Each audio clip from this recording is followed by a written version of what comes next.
What do you think about AI and music specifically? How is it affecting you right now? All right. I'm skeptical of anything that interrupts because I always want to know who's at the top of that, who benefits the most from it, right? Welcome. Audastia podcast. Audastia? Today, my guest is Jake Rye, a friend of mine for 20-something years now. Music producer, engineer, super talented dude. I have you on to discuss AI in music, and I'm super excited to get your opinion on this, to disagree with you at times if necessary, to have a good conversation and walk away as friends as we always do. Jake Rye, how are you doing, my man? Great, man. Thanks for bringing me on. Honestly, I can't even remember when we met, but I knew you since I was a teenager, and we were in a band together. Yeah. Do you remember that name of that band? Capsule. Best band name ever, actually. We met. Capsule. I remember like yesterday, you and your Jinko jeans and Staples. We met at Staples. We worked at Staples together. Yeah. So I was a freshman in college and you were a senior in high school. It's crazy, man. Dude, so you worked at Staples too. It's kind of fitting then. We worked at Staples, and here we are, 20-something years later, and you currently have a booked out schedule for this year. You're producing people left and right. I think it's worth noting that I showed you the ropes on how to mix music. What was that? 15 years ago or something? Oh, dude, it was 2005. Yeah. Okay. So a long time ago. Maybe and then 2003, 2004. Yeah.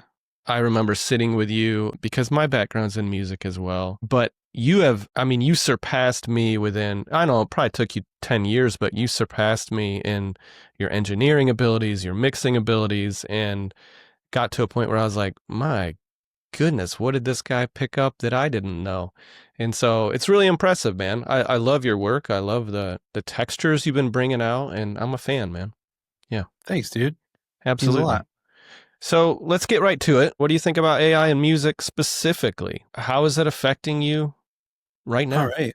I'm skeptical of anything that interrupts because I always want to know who's at the top of that, who benefits the most from it, right? So like what is happening on a level, in the marketplace and like people that use it, and then what's happening like at the level where it's being made, and then who's above that, and what's the purpose of it? Why are they choosing to interrupt things in this way? And is their motive good? And will it benefit us or will it harm us? Who is they? Really When people say they, Investors. it's very conspiratorial to me. Investors. And I always call people out on that. Who's they? They are the people that pay to have these things made, the investors. The people that are pushing technology forward are the people that are spending the money to fund it. Okay. And we don't really know who they are per se, because, you could probably follow the money trails, but it doesn't mean anyone's bad necessarily. I think progress is progress, but we also have a tendency to do things, for money. And, the only place we've seen the private sector really grow has been with prosthesis, right? So like microwaves, dishwashers, all the new technology that we've created has been to benefit the bulk of humanity so we can do less work per se. We spend less time doing things. So ultimately that's what they're going to invest because that yields the highest return, and it has for over 100 years. So do you think the dishwasher and the microwave are bad because they make life easier? No, not necessarily at all. I think microwaves we're finding out aren't good for you. Well, yeah. Food from them. Let's say the car, the lawnmower, yeah. Oh yeah, the light bulb. We don't have to go light candles and use animal fat and all that. Or whale fat, whale blubber. Yeah, man. I mean, I'm obviously a product of all of that because kid of the 90s, right? So came up, and internet has made our lives better and worse. And it's also highlighted potential exploitation of our brains and our patterns, and it's made it easier for us to spend our money and inject cash into the economy because we're able to be sold to 24/7, right? Yeah. You used to be able to turn your TV off, go to bed, you didn't watch commercials, but now you're on your phone scrolling sometimes before you go to bed, and they can send you ads, and Maybe you. I don't mess around with that. I don't No, believe I'm that. just playing, dude. No, I I'm reading my admittedly, Bible. I'm always reading yeah. my Bible. I'm on my hands and knees. No, I have, yeah, dude. I mean, we all struggle. I think Yeah. Yeah. anyone in this modern age that is not Amish probably has some issues with phone usage. Mhm. Um, so I think it's interesting to discuss AI when we discuss like these other products that you're talking about that were Mhm. invented. I don't think AI is in and of itself something brand new. It's a culmination of all of these things that have been invented over the last few hundred years to make our lives so much easier. And then we become lazier, have idle hands, which is the devil's playground, so I've heard. And I think AI is just kind of the culmination of that. And so if we're going to take the conveniences from these modern inventions, then I think AI is just one more iteration of that. Like, let me ask you this. Have you ever used AI instead of a lawyer or instead of a doctor to help you out with anything? So far, no, actually. Wow. Yeah, I Well, you haven't. should, because it's amazing. Save you a Yeah, bunch of money. might. Yeah, I deleted ChatGPT off my phone. Okay, tell me Um, about it. uh, it was, I mean, when you have it on your phone, you have an agreement for it to monitor all your activity, and it's basically averaging everything you do and charting your behaviors. So I just was like, maybe one last thing to put on there. Um, and I just don't want it to be the first thing I go to when I need to think about things. Yeah. Honestly, it's the closest to the genie in the bottle, right? So like, ask it a question, it gives you an answer, makes your wildest dreams come true, solves your problems, mostly solves problems. Um, I think that's what people are using it for, is to solve whatever problem they're encountering as fast as and as painless as possible. And I think pain in general is one of the things that we try to avoid. And work is painful, and thinking is hard, and getting answers right away can give us the ability to not have to feel pain. And I think in regards to the arts, if you come at the arts from an approach of outcome over journey, it solves a lot of problems for you, because you can generate stuff out of thin air without having to understand what music is, and without having to really understand process, because you're developing a new way to do process. You're doing prompts, you're doing Suno, which is even less prompts now. Just type some words in, or you can even take a song off iTunes and put it in there and have it remix, change the key. I've been using it just to learn it, and it's not going to replace studio musicians yet, but it's getting close. Uh, Yeah, I think it's well on its way. That's like a yeah. no-brainer. That's happening. It's Mhm. already underway. Yeah, it doesn't assemble things like we assemble things. So we build blocks on top of blocks, and we have all these technologies and things that culturally we're used to using and hearing, and our brains are tuned to the sound of something made through the process that we make it. And AI is trying to copy that, but it doesn't do it by the layering and the listening and adjusting. It just generates like, oh, the average of everything. This is the average of the top 10 best songs, and the drums sound like this, so your song's going to sound like this. And then you have Mm-hmm. to go and tweak it to how you want it to sound. And it still may not sound exactly right, but then it gets within that tolerance point where someone's like willing to say, yeah, that's good enough. Yeah. Right. And go ahead. Yeah. Well, I was going to ask, do you believe that Suno, for instance, is going to be able to replicate human creativity, replace it in general? It'll replicate the average of a lot of things. I mean, it's the average of everything, right? So it only can reproduce what it's heard. It can't make anything new. So we do the same thing. Yeah, It's and yes, I was going to say that's where I draw issue with people that are that come against AI. And don't get me wrong, I am not a cheerleader for AI. Now, I Mhm. do use it.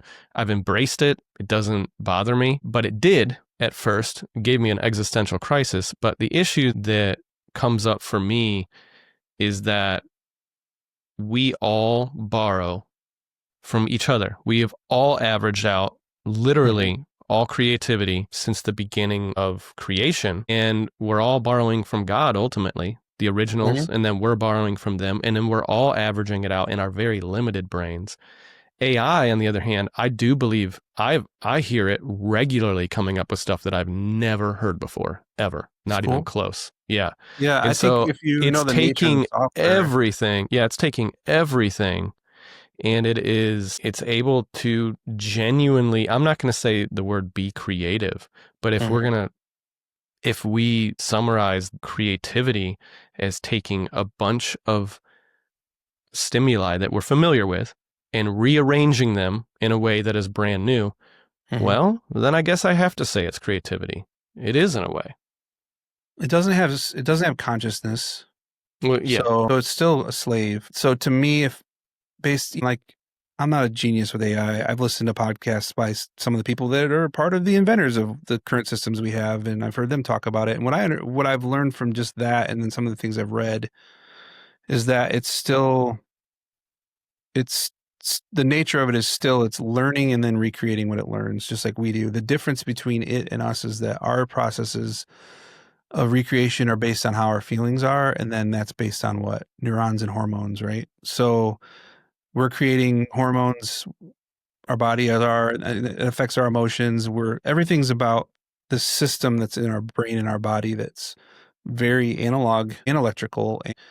So we're getting impressions and then creating something from those impressions in a way that is not as cold, I guess you could say, is like, here is this thing, make this thing, you know? So the difference to me, obviously, is that we're organic and AI is carbon, but it's not organic. It's on and off switches, right? So, well, that is the typical understanding of the computer and how it works. But AI these days is kind of, in my opinion, not so easy to define in that way. It's doing something a little bit mystical in my estimation, based on my research. There's some things going on inside the box that actually no one really knows, because once you set loose what it's doing, it's able to think and take shortcuts and take averages that no human could possibly even run their understanding through that. So I think, yeah, I mean, we have it. Yeah, go ahead. It gives you a direct answer. It's like you ask it a direct question, it gives you a direct answer. And I mean, even using ChatGPT, if you put limitations, you have to put limitations in your coding or in your prompts in order to get the answer you want, because it is a system without limitations. And that's part of the issue is we've always had limitations that forced us to be creative in certain ways. You've got a kid in his bedroom with one kind of microphone, one kind of software, and he doesn't have the money to buy more to remove the limitations, right? So that's a good point. So now we're in a position, even me, sorry, that light's coming in. It's all good. Strong there. It's working. Even me, who I've been able to remove a lot of limitations and have all the gear that I could ever dream of or want, and I still have limitations. My limitation could be that I had tacos for lunch and I had to use the bathroom while I was having a brilliant idea and I forgot it. You know what I'm saying? Yeah. The taco bathroom date, you know, but like ultimately I think it's a world without limitations once you get in there. And like with Suno, I got overwhelmed using it just to I took some old songs that I had worked on and I wanted to see how it would do with tempo arranging, adjusting the tempo of the song I made. Could I add other tracks to the song and have it generate something interesting that would get me into a place creatively where I could hear that and go, oh yeah, I want to take that now and I'm going to record that with a guitar the way I want to do it, express it the way I want to hear it with the tone that I want, because I think the tone is crap in Suno. And I think ultimately for me, being somebody that's spent over 10,000, probably 20,000, 30,000 hours in front of speakers, and I know how to listen to things, I can hear the difference between a Suno track and a regular track. I think that that's going to go away over the next 5 years, that you won't be able to discern that. I also think that the generation of people coming up that are interacting with Suno, and some of these other softwares, we're talking about Suno because they're the leader, they're first to market. Ultimately, those people will erase all of those norms that I grew up with, that you grew up with, listening on speakers the way that we listen. We have a way of hearing things that's culturally been created for the past 100 years or more, right? And it started with one microphone in a room and the guy playing his instrument. And then we created this process called overdubs. And then we were going through mediums. We had Edison cylinders, then we had wax, then we had vinyl. Then somewhere in the vinyl age, when they were cutting straight to vinyl, they went to tape, right? And then tape controlled how we hear things. We heard things, and then it went from tape to digital recorders, then to the computer. And every generation had to adjust to hearing things, and every generation prefers the way that things they used to grow up with. Yeah. You know? And so now here I am working in a blended environment with digital and analog gear, ever access stuff, and I've solved all these problems. And when I hear something new from Suno or that was AI, I can tell that it's not the same thing that I make, just from a medium standpoint. But eventually, that's going to go away. It's not going to matter anymore. That is in a lot of ways, that's the technology and like process and worship, kind of worship of the way you grew up making things. It's like trying to hold on to it like this, like Love that. And it's the old man screaming at the sun. And it also doesn't mean that I'm wrong for feeling the way I am, and it doesn't mean that people that are experiencing the new thing and only know the new thing are wrong either. I can tell you the values of doing things the way that we've grown up to do them and why they're important to the development of a human being. Whereas I don't think Suno really develops people work ethic wise the way that the process of, like, you went to audio school, right? And then there's all these norms that you have to learn. Like, oh, I didn't know that, like, you have to edit vocals this way. No one told me that, right? You learn that, and it develops you, and it develops your listening ear and your taste and all these things. And you're able to repeat that as you go and become a master of what you're doing. And it just becomes a norm, right? Just like it was for the other people. And just like how bank tellers can tell the difference between a counterfeit bill and a real bill just because they feel real bills all day long. And then when they feel a fake one, they're like, oh, and I worked at a bank. I was a bank teller for 2 years while I was trying to do music for a living. And I found a counterfeit bill, and the Secret Service had to come in. And the way that I found it was I was feeling as I was counting, I was like, whoa, that feels like printer paper. That's weird. And, Secret Service came in. It was a whole thing. And it was a fake $100 bill. And I had to fill out a report and all this stuff. And it was weird and uncomfortable. But my point is that, like, the people that are in the industry now, serving clients, making music, can tell the difference. But the people 15 to 20 years from now won't be able to. Yeah. And I almost wonder too, does it matter? Because exactly, are we making music for people in the industry that know how it's made? Like, when I listen to music these days, if something really moves me, the funny thing is as a creator, as a producer myself, in the past, I was so obsessed with the process, so close to it, and so obsessed to what the EQ was and what something was doing that I lost sight of, is this even moving anybody? Is this serving anybody? And these days when I hear music, a lot of times I'll like a song that it's trash production, but it doesn't even matter because it just had soul to it, it just spoke to me in some way. And so I wonder if this AI music thing is not some sort of great equalizer, and it just absolutely sucks for creators that have built their life around it. And I think that is something we can't avoid. So yeah, I think in some ways it depends on the value system of the person. Like I'm a producer that helps other people make music, and I'm busy. And I go through seasons where I'm not, but ultimately, has it affected my bottom line, what I can earn in revenue? Yeah, it's devalued it for sure. And especially like with this current generation, they don't really seek out mentorship. They want information. They don't want somebody to come alongside them the way that I wanted it when I was younger. And that's good and bad. As a human being, you learn things from other human beings that have walked the path you've walked. And when you take that out, you lose ethics, you lose all the human aspects of what we're doing here. And I can tell you that because I work with these folks, and I just mixed a project recently, and the guy couldn't communicate. Had no idea how to communicate through the mix process. All he was a bunch of emotions, and took everything personally and came at me aggressively. And the whole time I was like, oh, I'm sorry, can I help you? Like, let's maybe communicate this way so I can better understand you. I had to teach him, right? And he got mad and eventually fired me because I was saying, hey, well, what you're asking for doesn't align with what you communicated in the beginning? Are we making changes? And I started asking these questions, and he got really angry and couldn't understand that this is a conversation we're having until we're finished, right? You and I have mixed together. I mean, you know what it's like to go through the details. It's like, it can be grueling, but there's also this concept where people are just so emotionally holding on tight to everything because they've never learned to collaborate. And they think collaboration is, hey, I made this beat, rap over it. And that is kind of collaboration, but collaboration is really like asking questions to another person and like solving real problems throughout the process of working together. So if you take that out and you've got someone that's just jumping into music, they can't play an instrument, they can't really sing, but they can write lyrics. They automatically think they did it themselves. And people are like, well, that's not true. Well, no, I see it with every single person I've seen that's gotten into Suno specifically. They're like, I'm a producer now.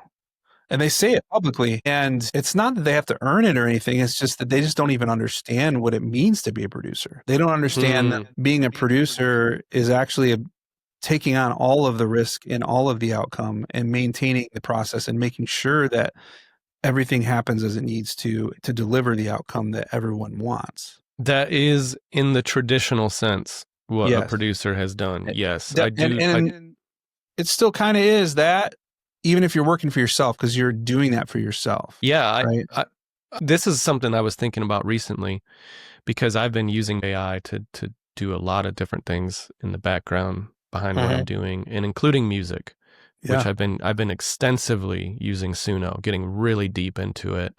And I find if you really want to make good stuff on Suno that rises above all of it, because it's all junk. If you listen to the Suno list, most of it's junk. But there's really good results that can be had by it if you treat it as a producer. I'm still producing it. I'm going in. I'm not just using prompts. I'm going in and taking out a certain sound. I'm changing. So you're using the studio DAW. You're using that part of it. And beyond that, even, it's about being able to recognize that everything it puts out sounds okay. Everything. So like it literally, because it algorithmically knows what okay sounds like. I've gone through hundreds of iterations of a song because I'm like, that sounds okay. That sounds okay. But I have to get to, 75 in, and I'm like, okay, now we're getting to something magical. Now I'm going to tweak that. I'm going to keep this part. I'm going to keep the intro, get rid of this. And so I'm still producing. It's just the way I see Suno and AI is that it's like the great equalizer. And man, I know that's offensive even to me, because I come from a background of media. I have a media company. That's what I do. I mean, photography, video, music, everything. And AI can do all of it better if someone's handling it carefully and really producing with it. It just can do it quicker and cheaper, I should say. Maybe not better. So what I've come to the conclusion of is, if you're a doctor, I have doctor friends that are like, they're really concerned about AI because they see it coming as well.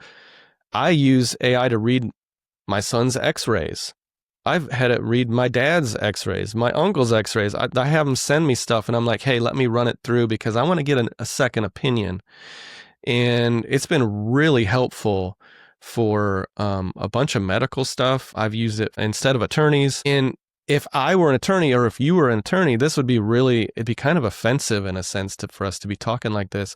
And yet, when it comes to music, I've had to die to myself in a sense, because I had my identity was wrapped up in how I do things. And so I feel like God's using it for good in my life. And it's not like he's using it for good because I'm like, oh, I'm creating amazing things now.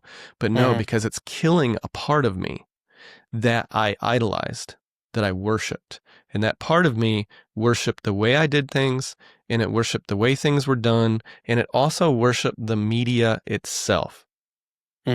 That's something I do think would be cool to talk about. And I think the church, all of us in music, movies, everything else, we have set these creations that we've made on such a high pedestal that I think it's easy to overlook that it, in a way, draws us away from God. And we're like, oh, it's drawing us to God. God made art, and we're making art, and it's drawing us to God. But It's really manipulative. And most songs are manipulating us. In most movies, they're manipulating us. They're telling a story. And I'm a Christian. If it's not telling the gospel, it's probably telling a story that's got some sort of human junk in it that is not necessarily 100% true. Mm-hmm. And so I think AI in a lot of ways is shedding light on us, especially Christians, to say we've been worshiping our abilities, our skills. If you're a doctor, you worship that you're a doctor. I'm a doctor. I've got a degree, and I'm healing people, or I'm a pastor, or I'm a musician, or I'm a producer, I'm this. And I think AI is coming in, and God's almost letting it be a punishment and a refinement all at the same time, and wiping it clean and saying, no, you're either a child of God or you're not. And even the fact that you're healthy is a gift from me. And so I don't know. I think there's a lot of good coming out of it, even though the thing itself could be used negatively. Yeah, I think, you're a person of faith, and your values are that. And you're also somebody that seeks to grow as a human being and better yourself, right? So your approach to how you use the tool comes from that entire value system. You're not thinking, how can I get something top 40 big and make as much money as possible and exploit this, streams and this and that, whatever. You're thinking, sometimes I well, am. right. But- Well, but I mean, ultimately, that's not your foundation. yeah. That's maybe part of just your business mind or whatever. But like, I think what it's doing, like you said, it's revealing sacred cows, and the Holy Spirit will make us repent on that and guide us to repent and move on, and it'll grow us.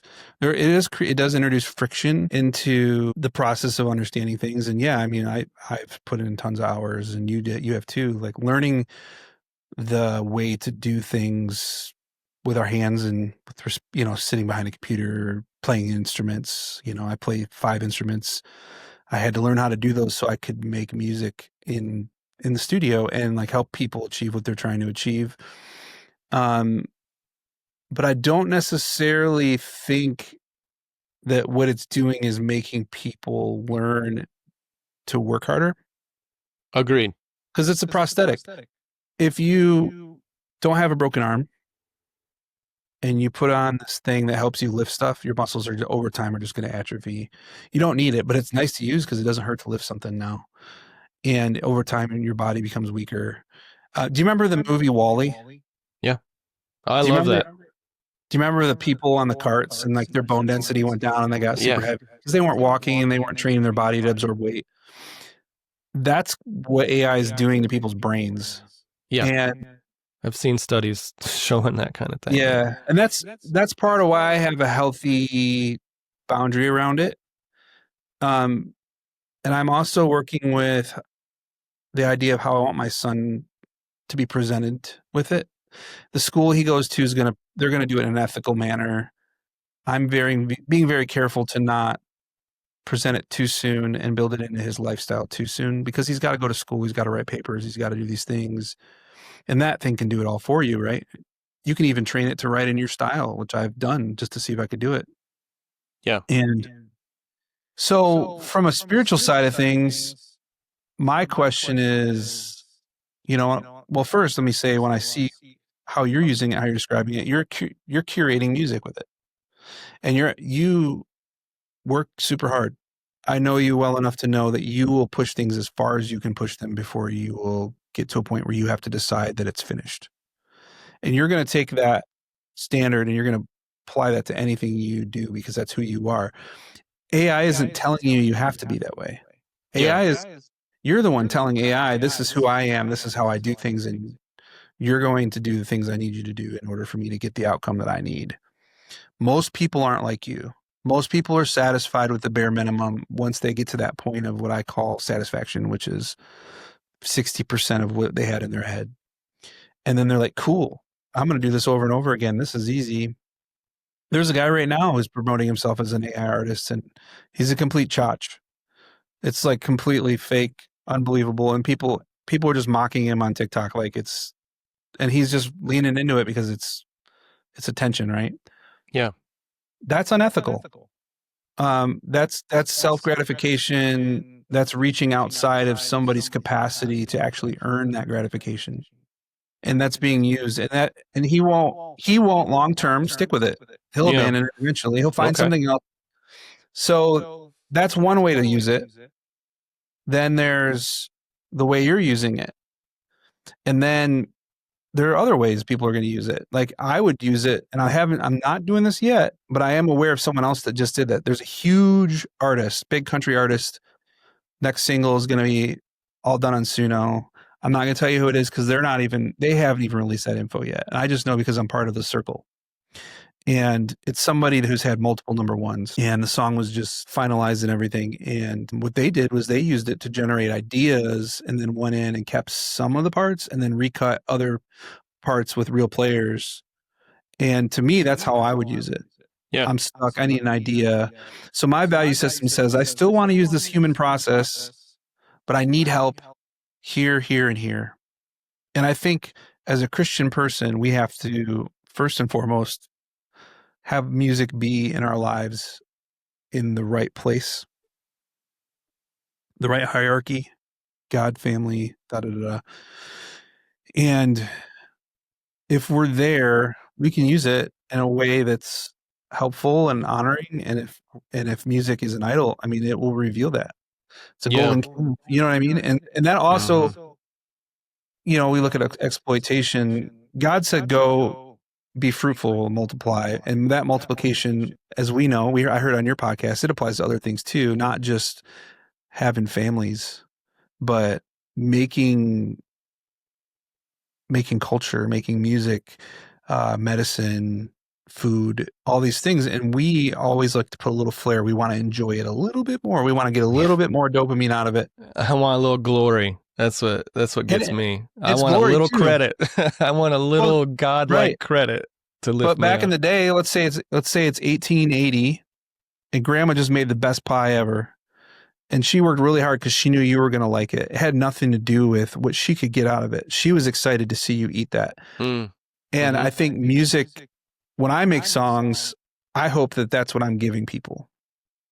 I don't hope that I'm getting something out of it anymore. I used to. The band I'm in now, I'm making music I really want to make because that's what I enjoyed listening to. And I hope other people find that thing in there that I found in there. But I don't really care if people make it famous. I don't give a crap about that. When you're talking about are you talking about Low Cloud? Yeah. So let me just for people's go ahead. reference. Yeah, you're in a band with Matt Hammett, formerly of Sanctus Real, and you guys started a band together. You produce it, mix it, all of that, if I understand correctly, and you co-write. Yeah, and Nick DePartie is our guitar player, and he writes he writes a big chunk of the music. He's incredible. Incredible arranger. Yeah, and I've met all you guys. You guys are legit, just awesome hang. And I mean, I'm kind of jealous. Like, I would love to hang and be on the road making music and touring. That sounds awesome, dude. It's the best midlife crisis I could ask for. Yeah, it sounds awesome, but it also sounds really difficult for me with a family. Like, it's hard. Yeah.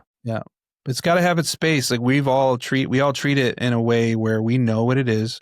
We're all aware we're in our early to mid 40s. And we're not really trying to get anything out of it. We shouldn't be. We're willing to part with it. But we're so glad we have it and we have the community. That, to me, the band was always about the community and like fighting to make something together and I love all of that stuff. So it's like process to me is really important because I see what it does for me as a human being, how it grows me, how it reveals those things that I need to work on. And I've taken on that mantle of trying to become a better man. I think I kind of awakened to that in my mid 30s, and I really in my 40s I want to do that more because I can't lead my son in a direction I want him to go in if I'm not that person that I'm asking him. You know what I'm saying? Like I can't say, "Hey, be better at this," if I'm not doing that myself. You know what I mean? Like, bro, I mean, tell me this as a dad, and that's myself as well included here. I find myself constantly being like, you need to get off your iPad or do this or this and that. And then I'm over there on my phone and I'm like, bro, what is going on? I mean, it's constant. No, I hear that. We got into arguments recently. I'm like, you need to respect me. You need to show some respect. And I can be a lot to handle at that point. And then all of a sudden I had my son write some sentences down. I will respect my mom and dad. I had him write like 50 or 60 of them. And he wrote on it, Oh man, it'll bring me to tears if I go too deep. He wrote on it, he said, "Okay, also respect me, Dad." And I was like, wow, dude. I wasn't respecting him. And yet I'm sitting there barking in his face to respect me.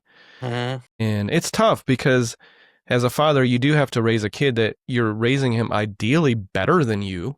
I mean, I want to raise him to be above what I struggle with. But yeah, I guess the reality is, if I'm still struggling with something, I'm probably passing that along.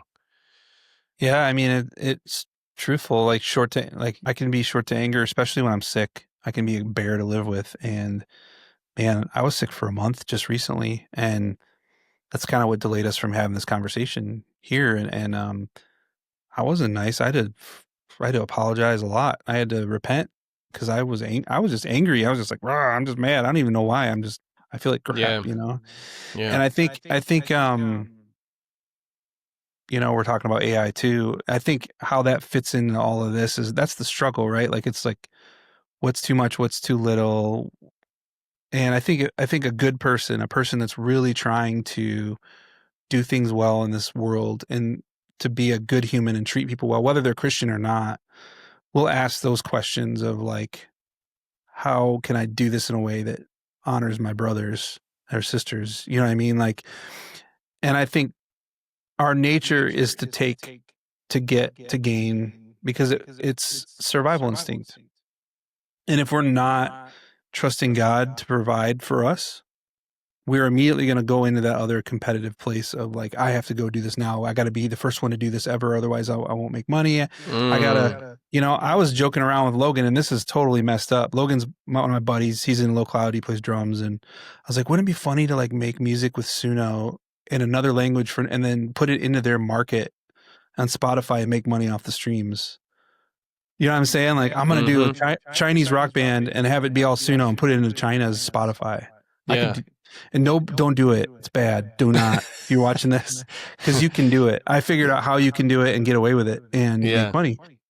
Not going to do it because that goes against my value system and it's not authentic and it's messed up and it's rude. But you know, like as a person that is a human being, and I try to have, you know, an understanding of my own impulses. That's something that sounds crazy, and ultimately, you know, you do it for 5 minutes and then abandon it because it's not fruitful enough for you to even continue doing it. But it's no different than anyone else doing that in regular music in America. But at the same time, then there's this, I've never been able to write a song before because I can't play music and I have lyrics and I have something I want to say and I want to hear it as a song. And then I can go in Suno and do that rather than hiring someone to do it, because what I do is expensive. I've earned the right to charge a lot of money for it, and I'm not going to really compromise that because I got to work. If I'm putting hours in, I got to make a living, you know, unless I'm just giving it away, which I do that sometimes. If I feel like the Holy Spirit says, do this, I do it. But what I do provides for my son to have the life he has and for us to be out. We don't have any debt.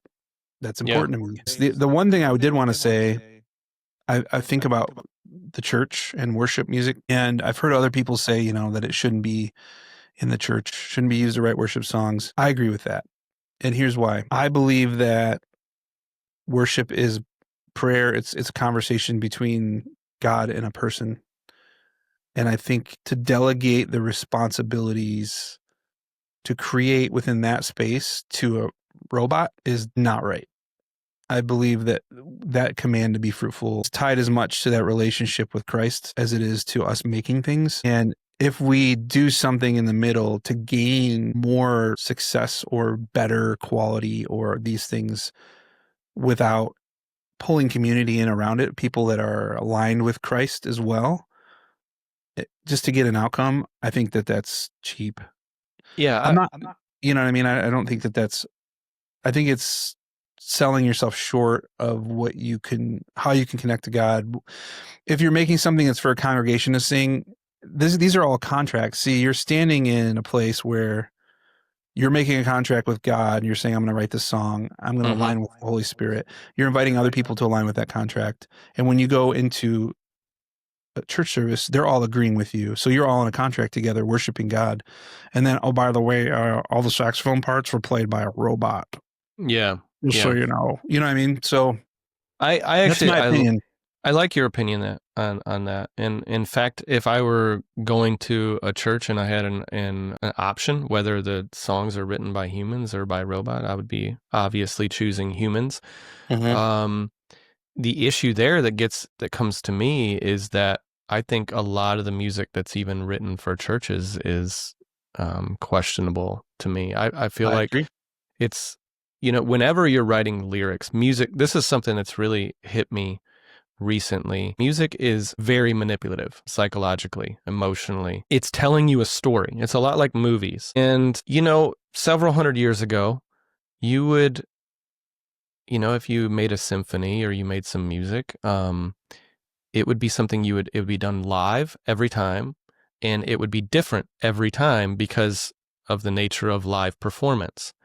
And so now with recording, there's something really interesting going on when you're listening to something that doesn't change in its frequency. It's identical every time, over and over. There's a form of hypnotism going on. Absolutely. There's a form of psychological manipulation and hypnotism going on. Take AI out of the equation. Even before AI, I think we're already in like this weird, dangerous territory of using music. Even if we say we're using it spiritually, I'm not 100% certain that's the original intent. Was to have this replicated, repeated over and over. Some people listen to a song 10 times in a row, or if I go to church and I hear someone repeat the chorus like 20 times trying to get an emotional reaction out of me, and it finally does get an emotional reaction out of me, it feels cheap sometimes to me. I'm like, I'm not even worshiping God, but my opinion is that God judges the heart. And there are people that, even if the song was trash and manipulative, and even if it had the total wrong attitude about it, if someone has a heart that they're really worshiping Jesus while they're using that song, then honestly, I don't think that makes a huge difference. I think God's going to judge that person on their heart. Right. That's the alignment. It's like, hey, I'm here aligning with other believers to worship. And that's the heart. It's the choice to align. And that's why it's so important that the music is right and that it's God honoring and that it's scripturally right. Because when you're aligning with other people on this worship to an altar that is inviting the Holy Spirit in, we all better be agreeing on the same thing, and that's the right thing, right? I mean, in the sense, like, if what scripture says is right, you know what I mean? Like, yeah. I have go ahead. And so to me, like, church worship to me is for the body as a group. I personally don't love that it's consumed all the time, but then there's other people that God uses it to encourage them. Sure. Yeah. And so there's all these gray areas and all these ways we can manipulate things and say this is bad or this is good. But ultimately, like you're saying, it's the heart. And it's also, we have to know what we're aligning with. We were talking about movies and music. There are songs that I loved as a kid growing up in high school, angry rock music. There's things I will not listen to those things anymore because I don't want to align with that message anymore. And I don't want to be repeating that in my head over and over again. Yeah. You know what I mean? Like, it's just not good for me. I struggle with depression and anxiety. I have ADHD already. Like, I've got enough issues. I don't need to feed those parts of myself and make them bigger. And so I have to just be self-aware and be careful. And so. Well, you're recognizing what I think a lot of us just sleepwalk through, which is that all of these frequencies and sounds and everything, images are just flying at us from every direction and programming us to a degree. People don't understand the frequency side of it either.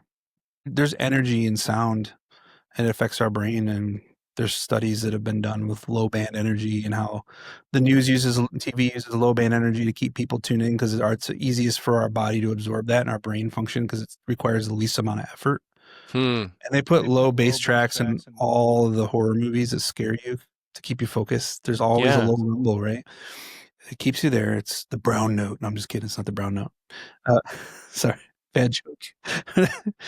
But like there's an understanding that most people don't even know They don't even really know. Do you remember when everybody, you might have been in high school. I think I was young, early 20s, maybe 19, but when they started comparing analog to digital and how digital, Oh, dude, yes, you remember of that? course. They'd play digital music. There's frequencies in digital music that don't exist in analog tape, or because the medium doesn't allow that to travel, but those frequencies are in digital and they're just kind of floating around the air. Yeah. And it was like they used it on plants, and over time the symphony played digitally killed the plants, and the one played on vinyl made the plants grow. And Yeah. we're way beyond that now. Like we're using Bluetooth. We're cooking our brains all the time. You know what I mean? Dude. Like we got My brain feels cooked. Yeah, I'll mine be does real too. with you. I'm like noticing it. I'm like, dude, I throw my phone away every night. I like chuck my phone across the room just so I don't have to lay by it. You know what I mean? Yeah. I don't want to turn it off because what if someone calls me and it's an emergency, right? Because we don't have home phones anymore. And yeah, anyways, we can go crazy on this. Yeah. But the AI stuff, man, like it's going to take over. It's going to be the thing. The largest body of people are going to absorb it, which means it will become the norm, because that's what happens. The largest amount of people that exist on the planet participate, then it becomes a norm. And yeah, we can either become like militant against it, or we can just discern the whys in the house and operate within that value system and how we use it. And I'm gonna end up using it. One of the things that's hard for me, and I wanted to talk about this, and I'll keep it kind of brief because we got a little bit of time left. I am a part of a program here where I live where we teach songwriting and production to high school kids. And part of this class, it's called APG. It's started by our mutual friend Pete Bishop. Yeah. It's brilliant. He teaches so many kids. We're working with Adrian College. Like, it's part of this tech center where any kid in the school, junior, senior year, can dual enroll and come and learn songwriting instead of doing gym class, whatever. And you see these kids explode creatively through this program, but they also are getting life skills that no other program at school teaches. And so we have to be really careful with AI because the kids don't learn the lessons and the growth personally if they're using it. And so we have a zero tolerance policy with it. And then I'm not sure if Pete's introducing them to it yet, but we want to get it so we're introducing it ethically to them, because they're going to find it anyways. So what does an ethical introduction look like for AI? To me right now, this could change, but is to bring it in alongside the skill set as part of the tools that you learn to make music, not as the tool. Mm-hmm. It's not the thing you use to make everything. Mm-hmm. You learn this whole thing, how to operate, how to create, how to express your emotions first through music before you get to sit down and generate a song that sounds like Jay-Z. And now I'm going to rap over it. You know what I'm saying? Like, there's emotion connected that's enriching. It's good for the brain. It's therapeutic to sitting here and playing a piano and playing an instrument and typing something out and slowing down, because it slows your brain down and you're focusing on menial tasks. Your brain physically heals when you're doing puzzles. You know how people just sit and do Sudoku puzzles? Audio is the same thing. It's good for your brain. It allows your brain to heal because it's a semi-idle task, but there is some problem solving to it. And so we need people to understand what that feels like so that they can retreat to that. It's good for them. It's therapeutic. It helps them process their emotions, all these things. And then they can put it into the song. They can make it themselves, be rewarded for that. Know what that reward feels like, the dopamine, all of that stuff, the achievement. And then, okay, now here's AI. Here's how you use it to tie to your experience. Now you can go do it. There's so many people on TikTok just like, I'm a producer. I made a song. I wrote a song. And it's like, no, you didn't, dude. You type some words in. You listened. You curated. Yeah. Are you a little upset about this? It sounds like underneath it, you're a little upset. I'm upset about, this is the one thing I'm upset about. And this is because of my personality type. You know me. I hate injustice. I don't like it when people take credit for things they didn't do. Yeah. And then try to gain equity from that. That's fair. I think that's messed up. I hate when people do that. That's con artist type stuff. And we literally have a generation of people doing that right now because they are not mature enough to understand and learn the things I was just discussing. so that they can judge the difference between like, this is what it really feels like to make something and work hard for it. And this is what it feels like to learn how to use a program that just makes it for you. Now, see, you learned all of this stuff for years, so you're able to use it in a way that really fits in with that process. You take the process out and it's no longer this healing experience anymore the way that it used to be. And it doesn't challenge you to learn an instrument, to understand music. It doesn't challenge you to understand how keys rub together, how to blend modes, all of the musical things, the educational side of it that makes up the literal foundation of what music is. So there's this disconnection now of music. Now we've got like crazy jazz guys are like, AI's bad and I play 30-second notes all day and I can do crazy modes that no one listens to. And they're off over here doing that. And then we got these dumb idiots over here that have never educated themselves and they're just dumb. I'm laughing. Think about it, dude. If you ate McDonald's every day, all you ate was McDonald's because it was easy, you would die. It would kill you. There's a guy that did it, right? He did it for 40 days and it like caused pancreas issues and liver problems. Yeah, he had a bunch of issues. He actually died recently. Did he really? Yeah, he's a cool documentary maker. Yeah. He was telling some truths, right? And like he was putting himself in harm's way to tell truth. Well, I appreciate that. Yeah. I look at our brains the same way with how we use things. And there's a reason why I want to have a bunch of gardens and some chickens next year.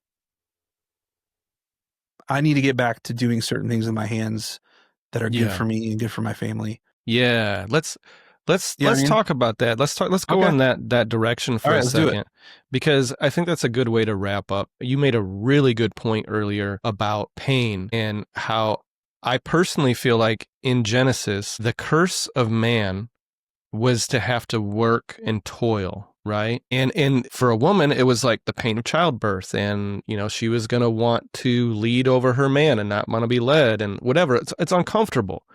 But it also says in the Bible that God uses all things to the good of those who love God. And so anything that comes from God, even if it's a curse, is a blessing to you in the end. It was like a reaction, I think, to what they had done. But in the end, this is what's going to be a blessing to you. That's the way I see it. And so I feel like Satan, evil, whatever, and just humans in general have been trying to avoid that since day one. And so all of the inventions, everything, it can all be used for good, but everything has veered us to a place where we don't want to feel any pain. And you said you struggle with depression. Well, I struggle with depression. I feel like it's because I'm amped up all the time because everything I do has a certain level of feel good to it. Scrolling on my phone, every time I check my email, when I watch a movie, when I listen to music, when I get to sit and be creative, it's all like just feel good. And then whenever I feel anything that sucks, even if it's just like a little bit, it feels 10 times worse. And so how do we get back? That was a long way to say this. No, dude, you said it. That was great. How do we get back to the blessing of pain, the blessing of discomfort and work? How do we get back to that, in your opinion, without abandoning this modern life? And maybe that's what we should do, is all abandon it like the Amish. I swear, I think they got a lot right. I think physically our bodies will tell us that we need exercise because we're not healthy. Spiritually, a lot of times we ask God and we say, I want to be here, Lord. I want this. I want what you have next for me. When a lot of times what he has next, if he gave it to us in that moment, would kill us or break our backs. So he gives us the work to do. So it's like Karate Kid, right? I want to do karate. Cool. Wax my car, paint my fence, right? There's certain things I'm responsible to do that if I don't do, I will die. If I eat sugar too much, I will die. If I eat pizza every day, I will die. If I eat pizza twice a week, I'll die sooner. If I take too many painkillers, you know what I mean? There's all these things. I have to choose not to do these things. I have to choose to wake up, pray. I had to create routines around and boundaries. I take my dog for walks. It's good for him. It's good for me. Asking God to search our hearts and reveal things to us so that we can deal with them. Because the reality is if we don't do that, he's going to reveal it. Whether you ask him to do it or not and walk with him through it or not, you're either going to learn it that way or you're going to learn it when something happens, something's revealed that you don't want people to know about, and then you have to deal with it. Whether that's health related, whether that's spiritual or an act that's unhealthy, participating in something you shouldn't be, or sometimes it comes out in our children's behavior. You made an adjustment and you saw you're having your kid do something because you felt like you weren't being honored as his father and he wasn't honoring you. And he did it. And he understands, but also God used that to put friction into your heart and check you too. So that's why it's important to have people in our lives that help us see these things, because we can't always do it on our own. In speaking of discomfort, community is hard. I heard it recently someone said like community is inconvenient. Yeah. And to me, I'm a person of convenience. But no community is inconvenient as well, 100%. But community is so inconvenient because I had a little Bible study at my house for a while, and I've been recently thinking, man, I need to do that again. But then I start thinking about it. I'm like, all the families that come over, I'm like, but some of those people are going to annoy me. They're not going to leave when I want them to leave, or this or that. And I'm like, that's so inconvenient. And that's how selfish, that's how comfort obsessed I've become. And I think this culture is becoming. And that's why sitting and scrolling alone is the most convenient thing, at least in the present moment. A lot of times you don't have to deal with anyone else. You flip to the next thing when you're bored, and you don't have to rely on anyone. So anyways, that being said, I really appreciate the, tying this back to an organic, like back to the earth, back to God, back to working with our hands. And God is perfectly wise, perfectly, is wisdom itself. And so it's like for him to give us a life where there is discomfort, I feel like this place that he's bringing me to lately is that I need to embrace discomfort as the wisdom of God, as his way, as his pattern. And yeah, AI doesn't really work great with that because it just relieves all my discomfort. I'll give you that. But I do believe as a tool, it is useful in the same way that a wrench is useful. And I think it's a new tool. But just like anything out there, I think it can be abused. I think it will be abused. And I'm really hopeful that as it takes over, and I 100% believe it's going to be taking over, I think our minds are plastic, and basically, especially all the young kids, are all being tuned to prefer AI music and AI movies. Oh, yeah. They're going to not only like it, they're going to prefer it. Yeah, they will. And I feel like I already am starting to move in that direction. I notice it. And so I think it's going to be an interesting ride, and I will be super interested to hear your take as it evolves. And you will for sure. Yeah, I know. Because I'm talk glad. A lot. Yeah, I know. And so, is there anything else you want to add? I'm going to say this one thing. It's on my mind right now. As a person of faith, there's nothing better than feeling God prompt you to write a song and then going and picking up a guitar and just singing and playing. And if I didn't do all of the hard work that I did when I was younger until now, I could never have gotten to the point where it's so effortless and so easy for me to pick it up and do it. So what you feed grows. And if you feed, I got to turn my computer on and type this thing out in order to write a song, or I can just organically pick up an instrument and start singing. Which one sounds like the best thing to do, right? Which one of those seems like the healthiest? Yeah. That's it. I know that I have those cravings where I need to pick up a guitar and sing, and I do it. And it connects me spiritually to God, because sometimes I'm worshiping. Other times it just lets me process my emotions, and it's my fingers and my brain and my mouth. And that's it. There's nothing in the way. So if you turn the lights out on me, you turn the power out, I can still do it. Yeah.